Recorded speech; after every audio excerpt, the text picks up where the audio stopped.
Viajemos atrás en el tiempo, mucho antes de que las fuerzas indomables de la naturaleza esculpieran las tierras y mares que hoy conocemos.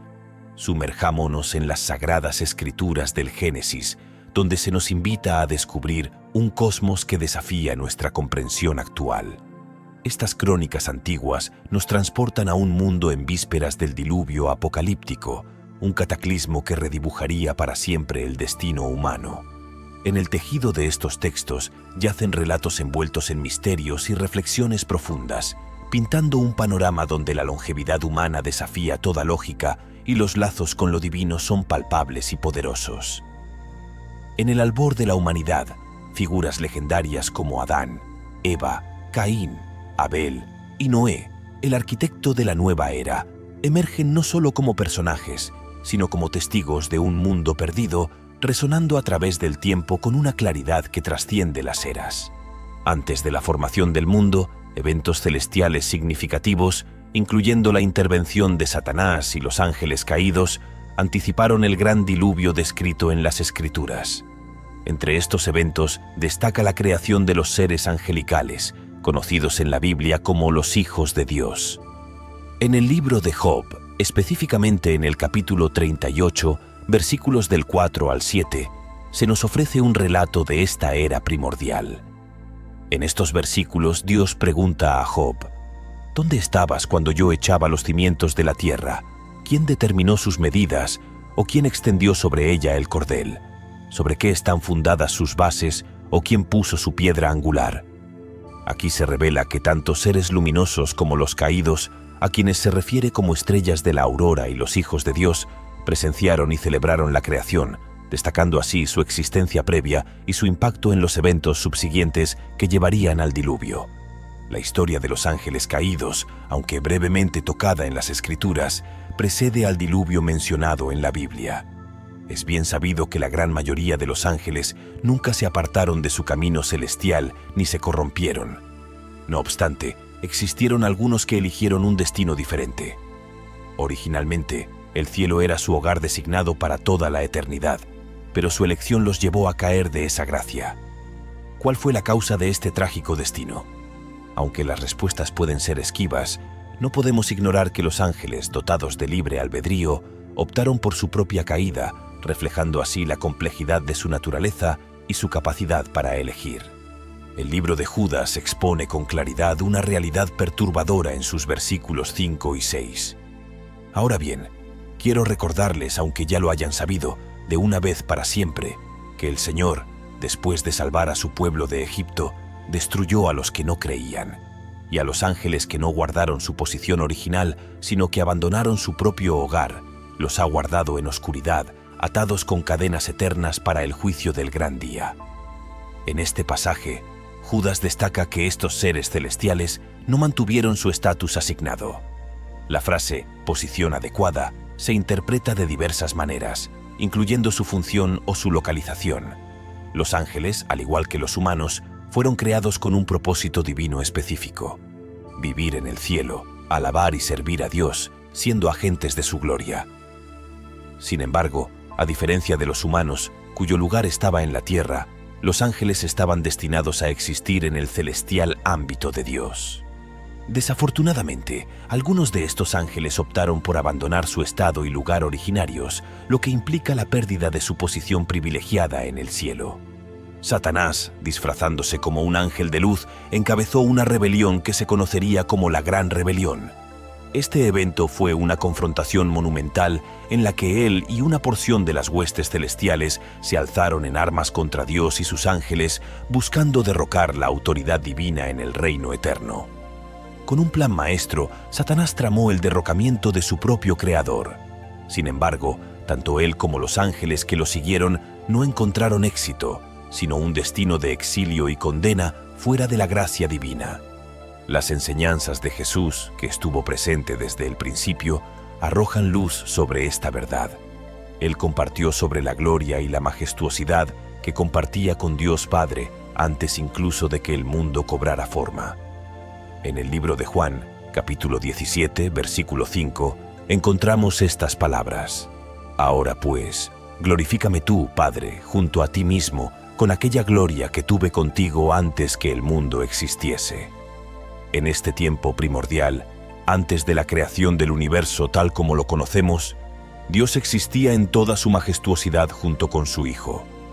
Jesús mismo testificó: «Vi a Satanás caer como un rayo del cielo». Esta descripción nos lleva a comprender que Satanás es mucho más que una caricatura con cuernos y un tridente. Es un ser antiguo investido de un verdadero poder espiritual, el cual emplea para promover el mal y sus propios intereses egoístas. Paulo también nos instruye sobre este tema al afirmar que nuestra lucha no es contra enemigos de carne y hueso, sino contra fuerzas espirituales. Nos encontramos inmersos en una batalla espiritual de proporciones cósmicas, donde el reino de Satanás, con sus estructuras jerárquicas, tiene su sede en las regiones celestiales. Aunque pueda sorprender a algunos, la organización y el poderío de este reino infernal son evidentes en las Sagradas Escrituras. Nos enfrentamos a una guerra espiritual de dimensiones épicas, una contienda entre dos reinos, uno gobernado por Dios, el príncipe de paz, y otro bajo el dominio de Satanás, el príncipe de las tinieblas. Tras su destierro del cielo, Satanás y sus seguidores se unieron y establecieron el reino rebelde. Su primera ofensiva contra la autoridad de Dios en la tierra tuvo lugar en el jardín del Edén. Para Satanás, la tierra era su dominio, y percibía a Adán y Eva como intrusos en su territorio, desafiando la soberanía divina. Si Dios había creado a la humanidad para habitar la tierra y establecer su reino, Satanás necesitaba urdir un plan de ataque. En el momento de la creación, Dios designó un lugar especial llamado Edén. En hebreo, esta palabra significa delicia o felicidad. Era un paraíso de abundancia, donde la presencia divina se hacía evidente. Según se relata en Génesis del 3 al 8, en medio de este jardín perfecto se encontraba un árbol singular, el árbol del conocimiento del bien y del mal. Dios le dijo a Adán y Eva que podían comer de cualquier árbol en el jardín, excepto este. Satanás necesitaba destruir el destino del hombre, pero como la antigua serpiente llegó a Eva y usó 3 tácticas estratégicas contra ella. La primera fue la duda. ¿Realmente Dios dijo? Génesis 3, versículo 1. Casi se puede escuchar al padre de la mentira interactuando con Eva. El engañador luego usó su segunda estrategia, la suposición, haciendo que Eva dudara de si las consecuencias de su desobediencia resultarían realmente en su muerte, como Dios había declarado. Seguramente no moriréis. Génesis 3, versículo 4. La tercera y última aproximación utilizada contra Eva fue la tentación. Dios se sintió decepcionado por su desobediencia. Ya no podían permanecer en el jardín del Edén. Adán y Eva ya habían cometido un error al comer el fruto prohibido. El contraataque subversivo de Satanás abrumó por completo a los humanos. Pero Dios estableció una cabeza de playa en el jardín del Edén, prometiendo que la cabeza de la serpiente sería herida por la simiente de la mujer, revirtiendo las mesas contra el tentador. Antes de expulsar a Adán y Eva del jardín, Dios demostró su completo dominio sobre Satanás. El primer asesinato. Caín y Abel. Génesis 4. Alguien señaló que el pecado cometido por el primer hombre llevó al segundo hombre a matar al tercero. A pesar de que Adán y Eva fueron expulsados del jardín, Dios continuó bendiciéndolos. Eva dio a luz a 2 hijos, Caín y Abel, con la ayuda del Señor. Ambos crecieron escuchando historias sobre Dios y sabían que debían ofrecer sacrificios a su Creador. Sin embargo, mientras el Señor se preocupaba por Abel y su ofrenda, no le importaba a Caín y su ofrenda. Esto enfureció a Caín. A pesar de la advertencia de Dios de que dominara el pecado, Caín engañó a su hermano, lo mató, lo enterró y lo negó por completo, preguntando: ¿soy yo el guardián de mi hermano? Temiendo que otros lo mataran por su crimen, Dios puso una señal en Caín para protegerlo, diciendo que quien matara a Caín sufriría una venganza 7 veces mayor. Génesis 4, versículo 15. Caín fue castigado, convirtiéndose en un errante inquieto lejos de casa y familia. Después de ser castigado, Caín fue a vivir a un lugar llamado Tierra de Nod, al este del Edén. En esta tierra, Caín construyó una ciudad llamada Enoc, nombrada en honor a su hijo. Sus descendientes incluyeron personas influyentes de la época como Jabal, el padre de los que viven en tiendas y crían ganado; Jubal, el padre de todos los que tocan instrumentos de cuerda y tubos; y Tubal-Caín, que forjaba herramientas de bronce y hierro. Génesis 4, versículos 17 a 22. Después del castigo de Caín, sigue la historia de dos familias, un tema recurrente en Génesis. Lamentablemente, las formas homicidas de Caín fueron transmitidas por su linaje familiar. Encontramos a un hombre jactándose de su propia violencia, y cuando llegamos a su tataranieto, el mal se propagó. El diseño perfecto de Dios tiene solo 4 capítulos y ya encontramos a personas deleitándose en el derramamiento de sangre y desafiando su plan para el matrimonio. Antes del diluvio, la poligamia también fue transmitida por la línea de Caín. Hasta entonces, un hombre y una mujer estaban casados de por vida, pero los descendientes de Caín tenían muchas esposas. En contraste con la línea de Caín, Dios estableció un nuevo árbol genealógico, dando a Eva un hijo llamado Set, en reemplazo de Abel. Set ejemplificó el mismo tipo de adoración de su difunto hermano Abel. A medida que las personas comenzaron a invocar el nombre del Señor en conexión con Set, la forma de adoración de Caín, que era orgullosa y apuntaba a sí misma, mientras la forma humilde de oración practicada por Abel y Set clamaba a Dios. Judas 11. ¡Ay de ellos! Siguieron el camino de Caín, se precipitaron en el error de Balaam en busca de ganancias y fueron destruidos en la rebelión de Coré. No es sorprendente que, cuando Dios necesitó un siervo obediente, cientos de años después, eligió a Noé de la línea de Set. El legado de Caín fue complicado. Por un lado, él y su familia eran realmente buenos para crear nuevas ideas y formas de hacer las cosas. Pero por otro lado, también tenían muchos problemas con peleas y perjudicar a los demás, y esto parecía empeorar con el tiempo. Esto se convirtió en un símbolo de lo que significa ser humano, una lucha entre nuestro potencial para el gran bien y nuestra capacidad para el gran mal. En las generaciones después de Adán, el mundo se pobló, pero también se llenó de pecado. Las personas no eran amables entre sí, mentían, robaban e incluso mataban. Durante este periodo, los hombres vivieron vidas extraordinariamente largas, con sus edades llegando a los 100. Fue una época diferente, un tiempo en el que la humanidad aún estaba íntimamente vinculada a sus orígenes, y el mundo mismo era más joven y fresco.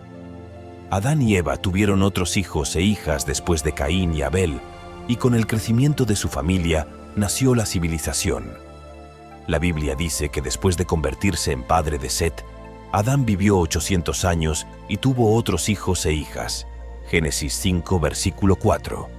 A medida que los hijos de Adán y Eva crecían, se casaban y formaban sus propias familias, y la población comenzaba a crecer constantemente. Además de Caín y Abel, Set fue otro hijo de Adán que también tuvo descendencia, incluyendo a Enoc, Matusalén y eventualmente Noé. Adán, el primer hombre, vivió hasta los 930 años. Génesis 5, versículo 5. Sí, lo escuchaste bien, 9 siglos. Tuvo hijos que también vivieron vidas extraordinariamente largas. Su hijo Set vivió 912 años. Génesis 5, versículo 8. Y el hijo de Set, Enoc, vivió 905 años. Génesis 5, versículo 11. A medida que las generaciones pasaban, cada hombre engendraba hijos y les enseñaba sobre los caminos de la tierra, cómo cultivar la tierra, cuidar de los animales y también cómo conectarse con Dios. Esta línea de personas era especial. Llevaban la semilla de la primera unión de la humanidad con los ángeles caídos. Sin embargo, a pesar de sus vidas largas y profunda sabiduría, estas personas antiguas no eran inmunes a los problemas que a menudo originan a la humanidad, como los celos, la ira y a veces incluso la violencia. Sin embargo, hubo un hombre llamado Enoc. El libro de Génesis, capítulo 5, nos presenta la primera mención de Enoc, y este es un Enoc diferente, no el hijo de Caín. Génesis 5, versículo 21, dice que cuando Enoc cumplió 65 años, se convirtió en padre de Matusalén. Según conocemos por la Biblia, su hijo Matusalén fue el hombre más viejo registrado en las Escrituras. Al estudiar las genealogías bíblicas, descubrimos que Enoc fue el bisabuelo de Noé, Génesis 5, versículo 22 y 24. La Biblia dice que Enoc anduvo con Dios en una era en la que la mayoría de sus contemporáneos solo tenía el registro de su nacimiento y de sus hijos. También engendraron a Enoc, que es como un soplo de aire fresco en los libros de historia. Enoc fue presentado como los demás, pero a pesar de no haber vivido tanto como algunos de los otros hombres, su testimonio es destacado. La Biblia dice que él anduvo con Dios y que, cuando llegó el momento de dejar la tierra, Dios lo llevó sin pasar por la muerte como la conocemos. Su descripción es corta pero significativa y profunda, lo que significa algo sobre su caminar puro con Dios. Su vida funcionó como un modelo para tantas personas a lo largo de diferentes generaciones, enseñándonos a vivir para una audiencia única. Silenciosamente, nos enseña a buscar apasionadamente una comunión estrecha con Dios, sabiendo que al hacerlo, experimentaremos a Dios en una nueva dimensión. Génesis 5, versículo 24. El caso de Enoc fue el primer rapto registrado, ya que Dios simplemente se lo llevó. Tal vez la comunión fuera tan intensa que la presencia de Dios lo envolvió y se lo llevó. El libro de Hebreos habla sobre los hombres de los cuales este mundo no era digno, y a pesar de la belleza de la vida de Enoc, su era no fue totalmente tranquila. Las personas vivieron mucho, pero no siempre bien. Tuvieron muchos años para perfeccionar sus habilidades, construir cosas y explorar la tierra, pero también tuvieron más tiempo para cometer errores, alejarse del camino de Dios y dejar que sus corazones se endurecieran. Esto eventualmente llevó a un mundo tan corrupto, tan lejano de sus orígenes divinos. Con el crecimiento poblacional, la expansión de tribus y familias, con el tiempo tribus y clanes se formaron, cada uno descendiente de uno de los patriarcas originales, extendiéndose por la tierra y encontrando nuevos territorios para llamar hogar. A medida que la población crecía, también crecía la necesidad de diferentes funciones y profesiones. Las personas no podían ser solo pastores y agricultores. Era necesario diversificar. Caín, por ejemplo, era agricultor, según Génesis 4, versículo 2, mientras que su hermano Abel era pastor de ovejas. Esto sugiere que incluso en esta fase inicial, los roles se estaban definiendo según la necesidad y el conjunto de habilidades. Tubal-Caín, un descendiente de Caín, se convirtió en instructor de todos los artífices en bronce y hierro. Génesis 4, versículo 22. Esto indica el surgimiento de profesiones más especializadas como la metalurgia. También aparecieron músicos. Jubal, otro descendiente de Caín, fue el padre de todos los que tocan arpa y flauta. Génesis 4, versículo 21. Estos roles permitieron que la sociedad se volviera más compleja y organizada, preparando el terreno para formas más avanzadas de civilización. Aunque las personas aprendieron nuevas habilidades y ocupaciones, la vida antes del gran diluvio no era perfecta ni feliz. La Biblia nos dice que el Señor vio cuán grande era la maldad de la raza humana en la tierra y que cada inclinación de los pensamientos del corazón humano era solo maldad todo el tiempo. Génesis 6, versículo 5. En resumen, antes del diluvio, la humanidad se expandió y diversificó. Las familias se convirtieron en tribus, los roles se convirtieron en profesiones y la civilización dio sus primeros pasos. La invasión de los Nefilins fue orquestada por el autoproclamado comandante del reino de las tinieblas, Satanás, quien convocó a sus legiones del mal para infiltrar a la humanidad con la intención de contaminar la línea que llevaría al Mesías. Génesis 6, versículos 1 y 2. Cuando los seres humanos comenzaron a multiplicarse en la tierra y les nacieron hijas, los hijos de Dios vieron que las hijas de los hombres eran hermosas y se casaron con cualquiera de ellas. Los hijos de Dios, según los caracteriza el libro de Job, son ángeles. 2/3 de los ángeles permanecieron con Dios en el tercer cielo siendo ángeles elegidos, mientras que 1/3 fue expulsado, convirtiéndose en los ángeles caídos de Satanás. El reino de Dios prosperaba en número y fuerza, y sintiéndose amenazado, el príncipe de las tinieblas convocó a sus legiones malignas para infiltrar a la humanidad. Estos ángeles caídos descendieron a la tierra y engendraron a los nefilins, o gigantes, palabra hebrea que se traduce como caídos. Esta invasión satánica del Génesis 6 corrompió todo el mundo. Los hijos de Dios vieron a las hijas de los hombres, siendo más preciso entender a los hijos de Dios como demonios, ángeles en rebelión contra Dios o hombres poseídos por demonios. La maldad de la humanidad estaba en ascenso. Génesis 6 versículos 1 a 5. En los primeros capítulos de Génesis, específicamente en Génesis 6 versículos 3 a 5, la Biblia describe un cuadro del mundo antes del diluvio. El Señor dijo: «Mi espíritu no permanecerá para siempre en el hombre porque él es carnal, y sus días serán 120 años». Los nefilins estaban en la tierra en esos días, y también después, cuando los hijos de Dios cohabitaron con las hijas de los hombres, generando descendencia poderosa y famosa. El Señor vio que la maldad de la humanidad era grande en la tierra y que toda intención de los pensamientos de sus corazones era mala continuamente. La tierra no era un lugar de paz o bondad, sino más bien un lugar lleno de pecado, violencia y corrupción moral. Imagina un mundo donde las personas están consumidas por sus propios deseos, siempre buscando hacer lo que quieran, independientemente del costo para los demás. Honestidad, integridad y bondad no son virtudes celebradas ni comprendidas. En cambio, el engaño y la manipulación gobiernan el día. Todos buscan a sí mismos, y el tejido de la sociedad se desgarra por el egoísmo y la maldad. En este entorno, las familias no son santuarios de amor y apoyo, sino campos de batalla de engaños y traiciones. Los vecinos no cuidan unos de otros, buscan explotarse mutuamente. Los gobiernos no son instituciones de justicia, sino sistemas de opresión, manteniendo el dominio de los poderosos sobre los débiles. Y así, en su gran dolor, Dios tomó una decisión difícil. Génesis 6, versículo 7 dice: «Entonces el Señor dijo: voy a destruir y aniquilar a la humanidad que creé de la superficie de la tierra, no solo al hombre, sino también a los animales, los reptiles y las aves del cielo, porque me entristece profundamente ver el pecado de la humanidad, y me arrepiento de haberlos hecho». Dios estaba molesto por las acciones de las personas que Él creó, y no tuvo otra opción que sanar un mundo que se estaba desviando hacia el caos. Sin embargo, incluso en medio de este capítulo sombrío de la historia humana, había un destello de esperanza. Un hombre llamado Noé.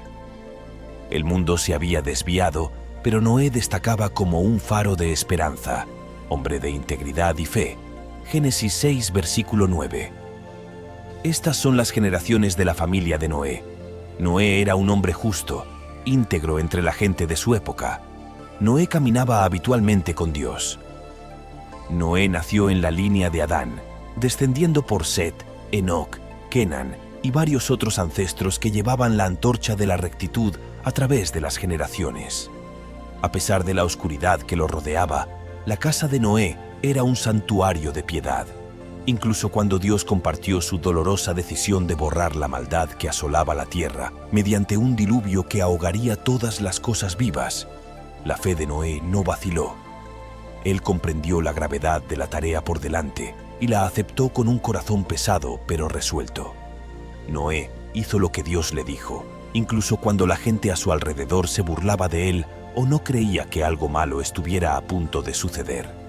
Pasó años construyendo el arca, advirtiendo a la gente sobre la inminente inundación y esperando el momento en que Dios lo sellaría junto con su familia dentro de este refugio gigantesco de madera. A medida que finalmente se abría el cielo y la tierra era engullida por el agua, las virtudes de Noé se convirtieron en la piedra angular de un nuevo mundo. Su fidelidad y obediencia preservaron la vida, y de su linaje surgiría la nación de una tierra purificada. Así, en un mundo que se precipitaba hacia el caos, la luz de Noé brilló más intensamente, testimonio del poder duradero de la fe ante una oscuridad abrumadora. El pacto de Dios con Noé, que se detalla en Génesis 6, versículos 1 a 22, establece el arca como el santuario de la familia de Noé. una embarcación para transportarlos por encima de las aguas que pronto envolverían la tierra. Dios le dijo a Noé que construyera un arca de madera de gofer, hiciera habitaciones en el arca y la revistiera interna y externamente con betún. Dios proporcionó a Noé dimensiones, diseños y planes muy específicos para el arca. No era un barco común, sino una nave especial diseñada para salvar las últimas criaturas vivientes cuando el mundo estuviera inundado. El arca debía tener 300 cúbitos de longitud, 50 cúbitos de ancho y 30 cúbitos de altura, equipada con una puerta y una ventana y dividida en varios niveles. Convirtiendo las dimensiones a medidas modernas, eso sería equivalente a 450 pies de longitud, 75 pies de ancho y 45 pies de altura, con una puerta y una ventana, dividida en diferentes niveles. «Así es como debes hacerla», dijo Dios. Y así, Noé inició la monumental tarea de construir el arca. No fue fácil. Muchos se burlaron de él y cuestionaron su cordura, pero Noé tenía fe. Con el paso de los años y la madera tomaba forma, una magnífica arca se alzaba alta, un testimonio innegable de la obediencia y fidelidad de Noé. Dios también le dio a Noé instrucciones sobre quiénes y qué llevar a la arca. Su esposa, sus hijos Sem, Cam y Jafet, y sus respectivas esposas. Además, Dios le dijo a Noé que llevara a la arca 2 de todas las criaturas vivientes, macho y hembra, para mantenerlas vivas. Noé debía llevar 7 de cada animal limpio, macho y hembra, y 2 de cada animal inmundo, macho y hembra, y 7 de cada ave del cielo, macho y hembra, para preservar sus especies en la faz de la tierra. Noé hizo todo exactamente como Dios le había ordenado. Llegado al final del vídeo, deja un me gusta si te gustó el vídeo y activa la campanita, ayude a difundir la palabra de Dios al mundo compartiendo este vídeo con alguien que también se beneficiará de este vídeo. Que Dios te bendiga.